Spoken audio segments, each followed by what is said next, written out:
Hello বন্ধুরা, কেমন আছো তোমরা সবাই? আশা করি তোমরা সবাই খুব ভালো আছো, আমরাও খুব ভালো আছি। আজকে সকালবেলায় একটু টেনশন আছে, তার কারণ হচ্ছে আমরা যাচ্ছি এখন ছেলের রেজাল্ট আনতে।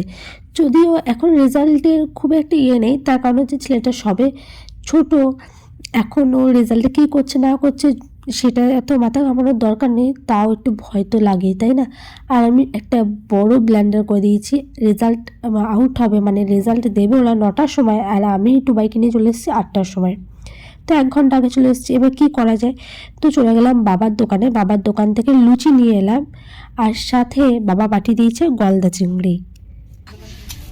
গলদা চিংড়ি, গলদা চিংড়ি কি রান্না হবে?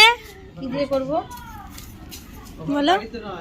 আজকে আমি ভুলের পর ভুলই করে যাচ্ছি। ছেলে আমার সন্দেশ দিয়ে লুচি খাবে, কোনো তরকারি দিয়ে লুচি টুচি অত পছন্দ করে না, কিন্তু আমি ওর থালাটাতেই প্রথমে তরকারি দিয়ে দিয়েছিলাম, দিয়ে আবার তুলে নিয়েছি, দিয়ে এখন ওকে সন্দেশ দিয়ে লুচিটা খাইয়ে দিই তাড়াতাড়ি করে, আর আমরাও কিছুটা খেয়ে নিই।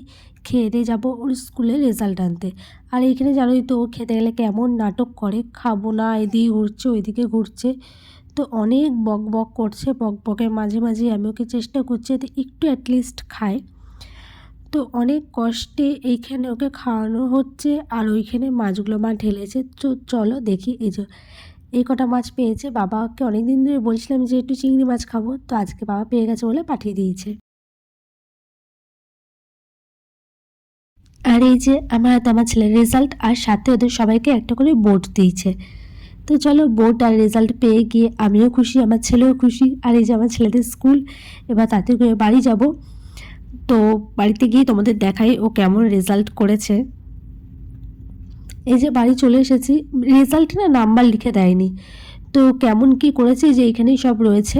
তো ফার্স্ট টাইমে ড্রয়িংয়ে পেয়েছিল, তারপরে A+, আর জিকেতে দুটোতেই B+, করে। ওকে নাকি জিজ্ঞাসা করেছে স্কুলে, ও কিচ্ছু বলেনি জানো, ও নাকি চুপ করেছিল। যে কটি ইচ্ছা হয়েছে বলেছে, যে কটি ইচ্ছা হয়নি বলেনি। ও এরকমই একটু মুডি, ওই মুডের উপর নির্ভর করে।